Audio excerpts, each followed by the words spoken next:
नमस्कार। दोपहर समाचार में आपका स्वागत है।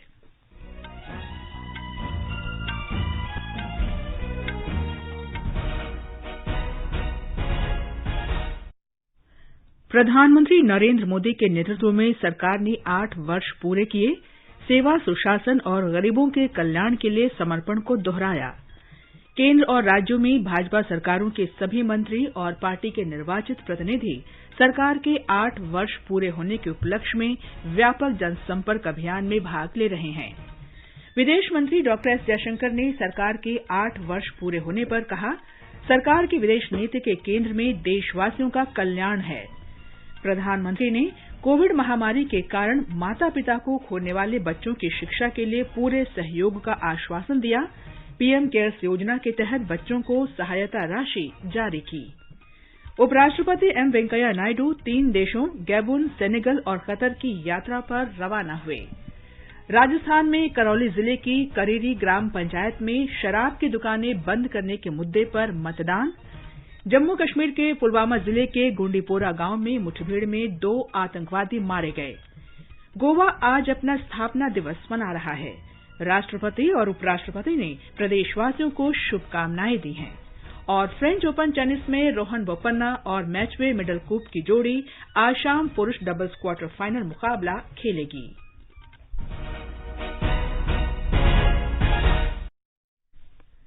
दोपहर समाचार में मुनीश शर्मा के साथ मैं कनकलता।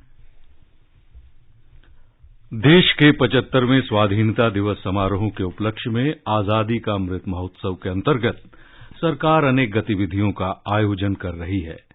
इस अवसर को एक जनोत्सव के रूप में मनाते हुए आकाशवाणी समाचार स्वाधीनता संग्राम और उसके गौरवशाली इतिहास पर एक विशेष प्रश्नोत्तरी कार्यक्रम प्रसारित कर रहा है। आज अमृत महोत्सव क्विज का 83वां प्रश्न। आज का प्रश्न है, किस स्वतंत्रता सेनानी और सामाजिक कार्यकर्ता ने जनजातीय लोगों के उत्थान के लिए भील सेवा मंडल की स्थापना की थी? श्रोता अपने उत्तर व्हाट्सएप नंबर 8826546262 पर भेज सकते हैं या फिर हमें इस पते पर ईमेल भी कर सकते हैं। पता है हमारा amritmahotsav@prasarbharati.gov.in। ईमेल और व्हाट्सएप नंबर आप एक बार फिर सुन लीजिए। ईमेल का पता है amritmahotsav@prasarbharati.gov.in और व्हाट्सएप नंबर है हमारा 8826546262। एक भाग्यशाली प्रतिभागी को चुना जाएगा विजेता और कल के समाचार प्रभात में उनके नाम की घोषणा की जाएगी। विजेता को दिया जाएगा प्रमाण पत्र और पुरस्कार भी। और अब समाचार विस्तार से। प्रधानमंत्री नरेंद्र मोदी के नेतृत्व में सरकार आज सेवा, सुशासन और गरीब कल्याण के 8 वर्ष पूरे कर रही है। इस दौरान राष्ट्र का संकल्प रहा कि प्रत्येक योजना का लाभ 100% पात्र व्यक्तियों तक पहुंचे। प्रधानमंत्री ने पहले कहा था कि वो देश के करोड़ों नागरिकों के पारिवारिक सदस्य के रूप में काम कर रहे हैं ताकि कोई भी पात्र व्यक्ति गरीब कल्याण योजनाओं से वंचित न रहे।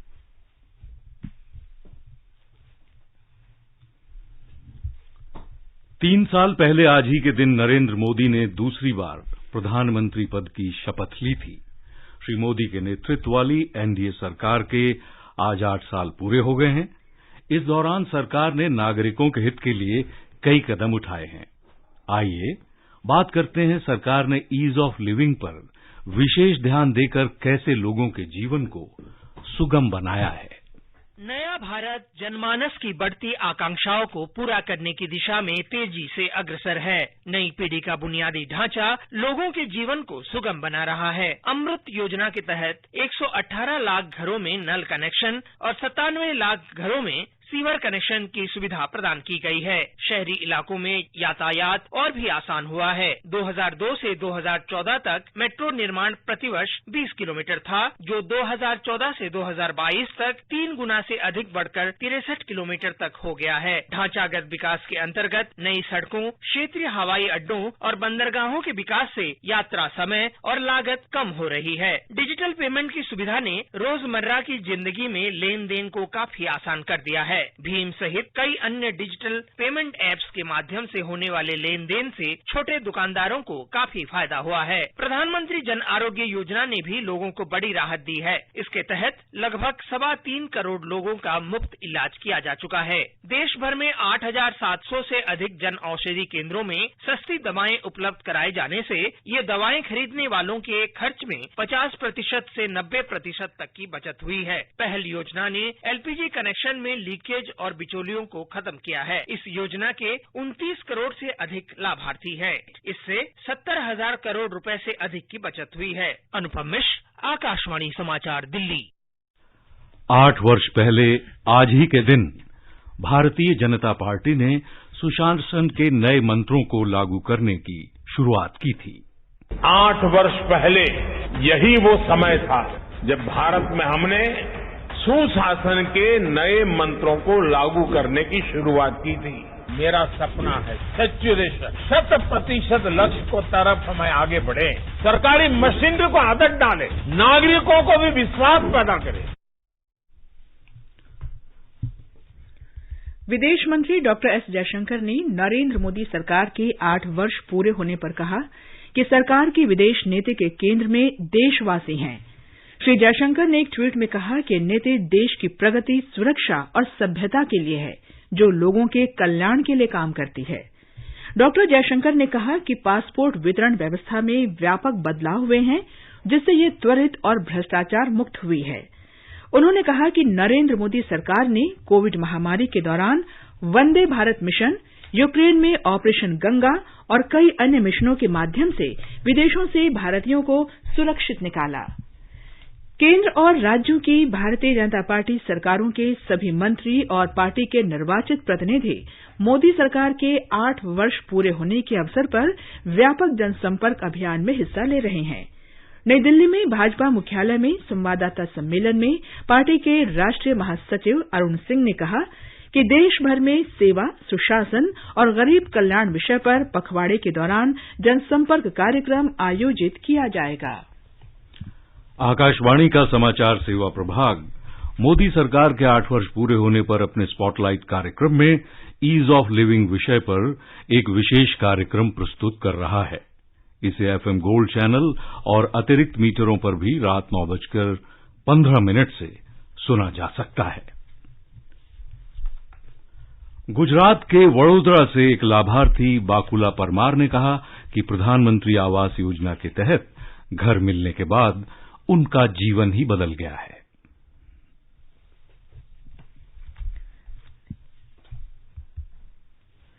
प्रधानमंत्री की जनधन योजना के बारे में इंदौर से मंगल मिश्र आचार्य ने बताया।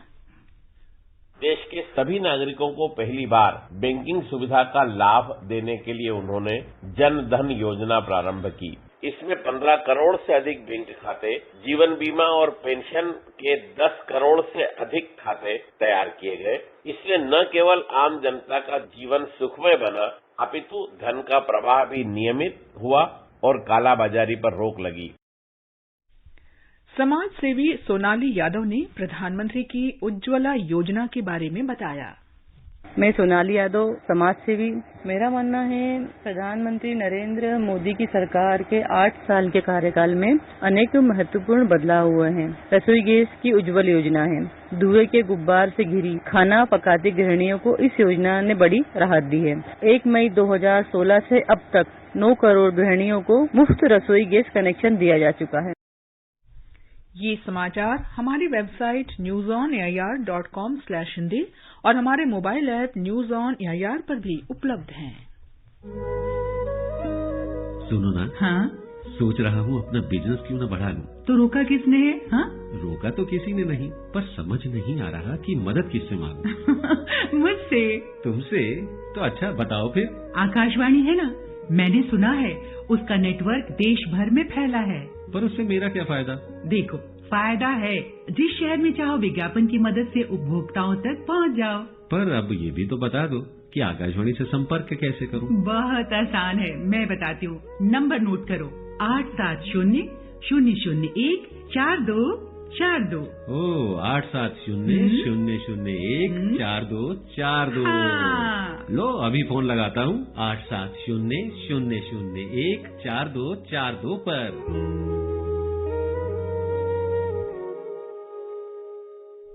दोपहर समाचार में आपका फिर स्वागत है। प्रधानमंत्री नरेंद्र मोदी ने कहा है कि कोविड की वजह से अपने माता पिता को खो देने वाले बच्चों को स्कूली और उच्च शिक्षा के लिए पूरी सहायता दी जाएगी।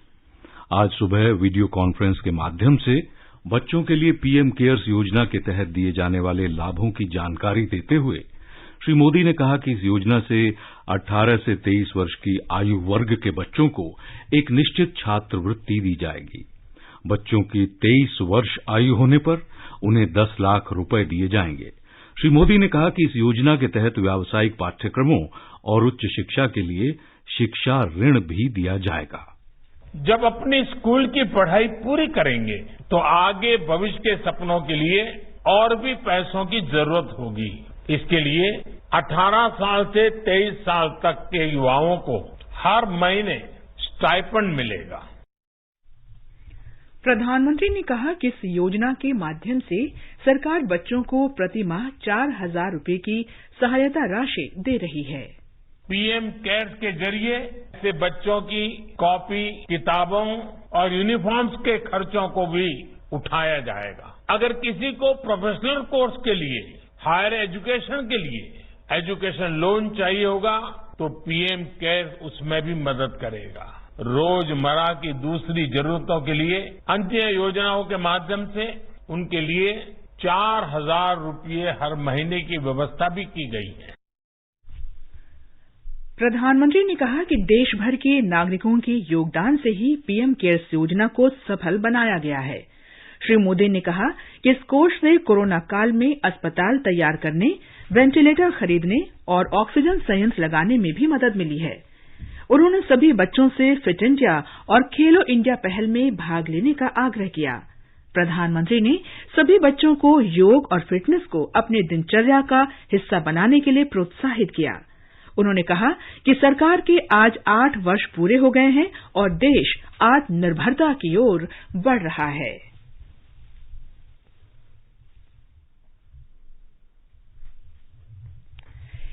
इस अवसर पर महिला और बाल विकास मंत्री स्मृति ईरानी ने कहा कि राष्ट्र उन बच्चों के साथ खड़ा है जिन्होंने कोविड के कारण अपने माता पिता दोनों को ही खो दिया है।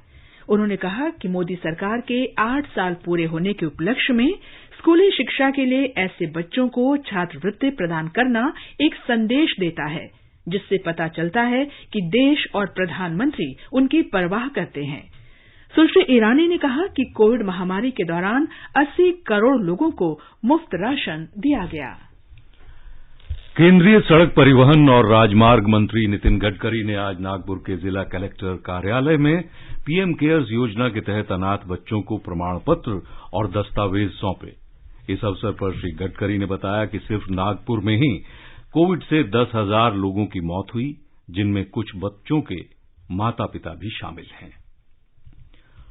केंद्रीय पर्यटन मंत्री जी किशन रेड्डी और केंद्रीय सामाजिक न्याय और अधिकारिता राज्य मंत्री प्रतिमा भौमिक ने आज तेलंगाना में बच्चों के लिए पीएम केयर्स कार्यक्रम में भाग लिया।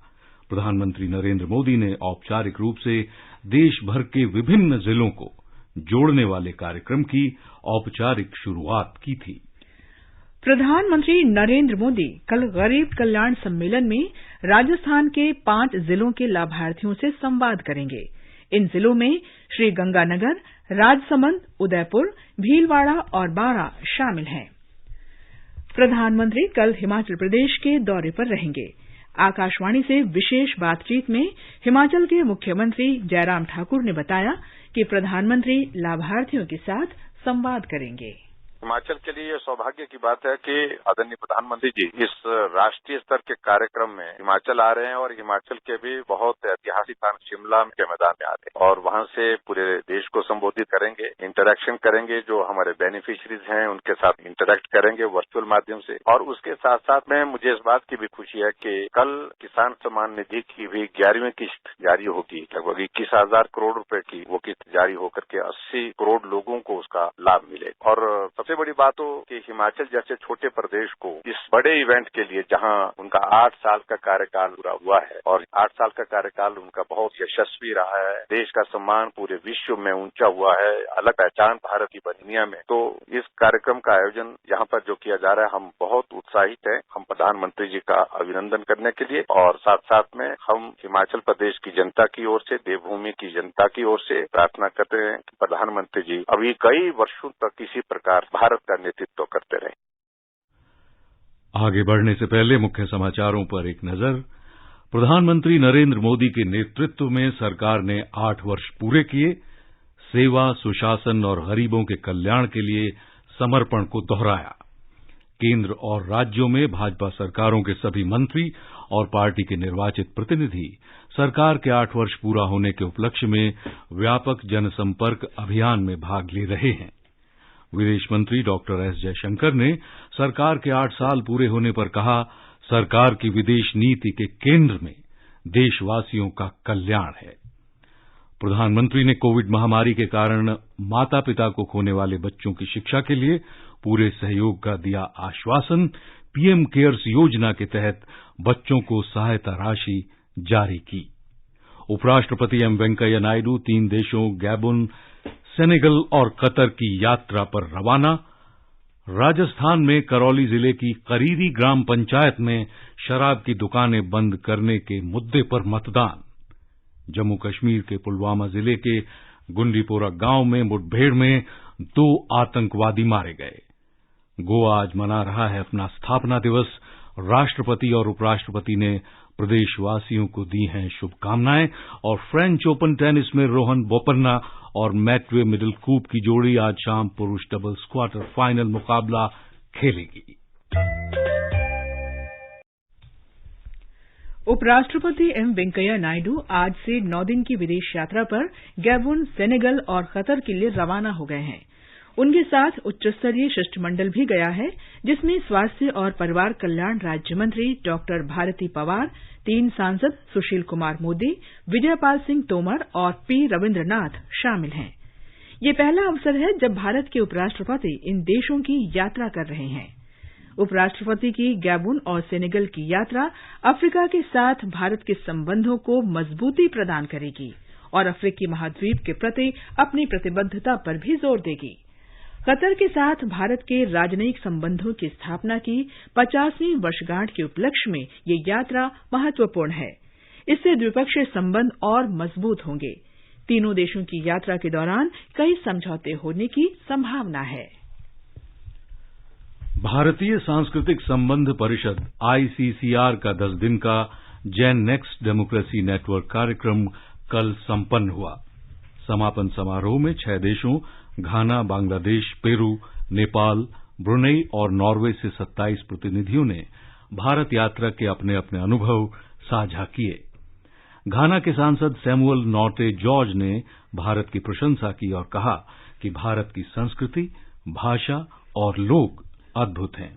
इस अवसर पर परिषद के महानिदेशक कुमार तुहिन ने कहा कि लोकतांत्रिक देशों के युवा जैन नेक्स्ट डेमोक्रेसी नेटवर्क कार्यक्रम के अंतर्गत भारत आए हैं। वित्त और कॉरपोरेट कार्य मंत्रालय 6 जून से आजादी का अमृत महोत्सव के तहत विशेष सप्ताह का आयोजन करेगा। प्रधानमंत्री नरेंद्र मोदी नई दिल्ली में इसका उद्घाटन करेंगे। विशेष सप्ताह देश भर के 75 शहरों में भी मनाया जाएगा। आज नई दिल्ली में पत्रकारों से बातचीत में वित्त मंत्रालय में सचिव डॉक्टर टीवी सोमनाथन ने कहा कि इस विशेष सप्ताह के दौरान मंत्रालय की उपलब्धियों और नई योजनाओं के बारे में जानकारी दी जाएगी। आजादी का अमृत महोत्सव के अंतर्गत आइए अब सुनते हैं आकाशवाणी की ये विशेष प्रस्तुति आजादी का सफर। आजादी का अमृत महोत्सव।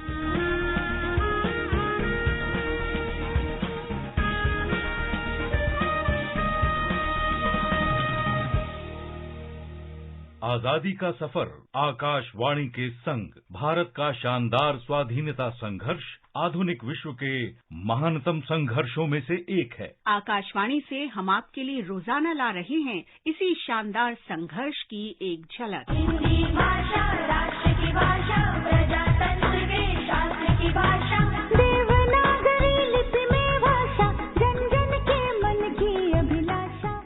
भाषा में पत्रकारिता के आरंभ की स्मृति में भारत में हर साल 30 मई को मनाया जाता है हिंदी पत्रकारिता दिवस। 30 मई 1826 को भारत का पहला हिंदी समाचार पत्र उदंत मार्तंड प्रकाशित हुआ था, जिसे पंडित जुगल किशोर शुक्ल ने कलकत्ता से प्रकाशित किया था। यद्यपि आर्थिक समस्याओं के कारण ये समाचार पत्र लंबे समय तक प्रकाशित नहीं किया जा सका, लेकिन इसने देसी भाषा में प्रेस को प्रोत्साहन दिया और देश के कोने कोने तक राष्ट्रवादी धारणा पहुंचाने में सहायता की।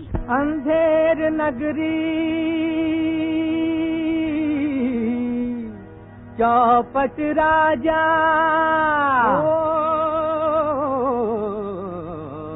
सन 1857 में भारत के प्रथम स्वतंत्रता संग्राम ने ब्रिटिश औपनिवेशिक सत्ता की बर्बर तानाशाही के प्रति नई चेतना विकसित की। भारतेंदु हरिश्चंद्र को हिंदी क्षेत्रों में सामाजिक, आर्थिक और शैक्षिक सुधारों को प्रोत्साहन देने की प्रेरणा मिली। 1868 में उन्होंने काशी से कवि वचन सुधा के प्रकाशन के माध्यम से हिंदी लेखकों को प्रेरित किया। इस पत्रिका के माध्यम से उन्होंने जन चेतना लाने का कार्य किया और स्त्री पुरुष समानता का समर्थन किया। उन्होंने भारत के स्वशासन और संपूर्ण संप्रभुता का स्वप्न देखा। हिंदी साहित्य और पत्रकारिता में भारतेंदु के युग को न सिर्फ हिंदी भाषी लोगों में जागरूकता फैलाने के लिए स्वर्ण काल माना जाता है, बल्कि इसने ब्रिटिश दमन का भी कड़ा प्रतिकार किया। 1903 में सरस्वती के संपादन का दायित्व महावीर प्रसाद द्विवेदी पर आ गया और हिंदी पुनर्जागरण का तीसरा चरण आरंभ हुआ। इस युग के दौरान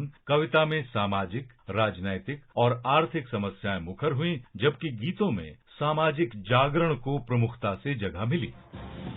मातृतुंग श्रृंग से प्रबुद्ध शुद्ध भारती स्वयं प्रभा समुज्ज्वला स्वतंत्रता पुकारती। 1907 में मदन मोहन मालवीय ने प्रयाग से साप्ताहिक साहित्य का प्रकाशन शुरू किया और उसी वर्ष माधव राव सप्रे ने नागपुर से हिंद केसरी निकाला। गणेश शंकर विद्यार्थी ने 1910 में कानपुर से जोशीला और क्रांतिकारी साप्ताहिक प्रताप प्रकाशित किया, जो राष्ट्रवादी युवाओं की आवाज था। हिंदी पत्रकारिता के लिए एक और महत्वपूर्ण योगदान 1913 में प्रभा का प्रकाशन था, जिसे पहले कालूराम गंगराजे और माखनलाल चतुर्वेदी खंडवा से प्रकाशित करते थे, लेकिन बाद में ये 1919 में कानपुर में विद्यार्थी की प्रताप प्रेस से निकलने लगा। प्रभा स्वतंत्रता संघर्ष के लिए एक समर्पित समाचार पत्र था। मातृभूमि पर शीश छड़ाने जिस पर जावे वीर अनेक। प्रभा और प्रताप के साथ चांद भी महत्वपूर्ण पत्रिका थी। चांद ने ब्रिटिश उपनिवेशी शासन के विरुद्ध राष्ट्रवाद के बीज बोए और स्वाधीनता आंदोलन के दौरान महत्वपूर्ण भूमिका निभाई। स्वतंत्रता संघर्ष में सहायता करने के लिए 1920 में शिव प्रसाद गुप्त ने काशी से आज का प्रकाशन शुरू किया। 19 अगस्त 1921 को गांधी जी ने नवजीवन का हिंदी संस्करण आरंभ किया। आचार्य शिव पूजन सहाय ने 1922 में मासिक पत्रिका आदर्श का संपादन प्रारंभ किया।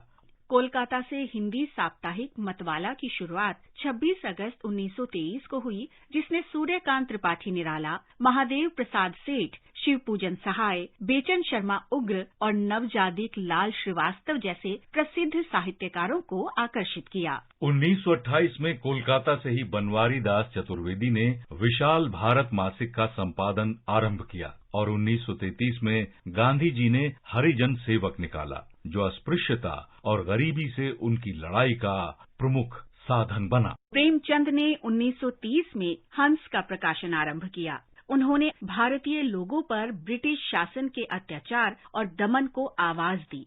सितंबर 1936 में हंस के अंतिम अंक में शानदार निबंध महाजनी सभ्यता प्रकाशित हुआ, जो प्रेमचंद की तीक्ष्ण क्रांतिकारी चेतना का प्रमाण है।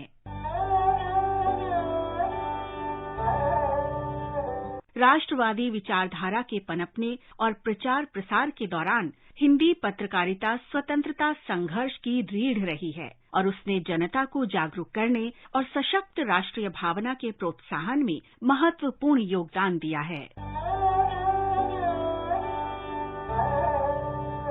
आज बस इतना ही। आजादी का सफर आकाशवाणी के संग। कल फिर मिलेंगे एक नई कड़ी के साथ।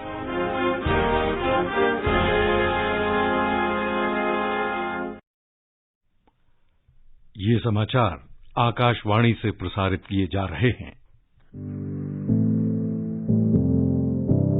कंपटीशन की अगर आप कर रहे हैं तैयारी, तो उनके लिए ऑल इंडिया रेडियो पर हम लाए हैं अभ्यास, एक ऐसा कार्यक्रम जिसमें आप पूछेंगे सवाल व्हाट्सएप नंबर 9289094044 पर, या फिर ईमेल करेंगे abhyas.airnews@gmail.com पर, और हमारे विशेषज्ञ देंगे इसका जवाब। इस बार का विषय है एनवायरमेंट एंड क्लाइमेट चेंज, और सवाल भेजने की अंतिम तारीख है 1 जून। आपका अभ्यास, हमारा प्रयास।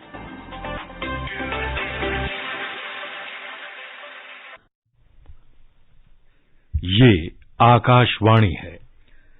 केंद्र शासित प्रदेश जम्मू कश्मीर के पुलवामा जिले में सुरक्षा बलों के साथ मुठभेड़ में 2 आतंकवादी मारे गए हैं। ये मुठभेड़ कल शाम गुंडीपोरा गांव के पिंगलेना इलाके में हुई थी। मृतक आतंकवादियों की अभी पहचान नहीं हो पाई है। राजस्थान में करौली जिले के करीरी ग्राम पंचायत क्षेत्र में शराब की दुकानों को बंद करने के मुद्दे पर मतदान जारी है।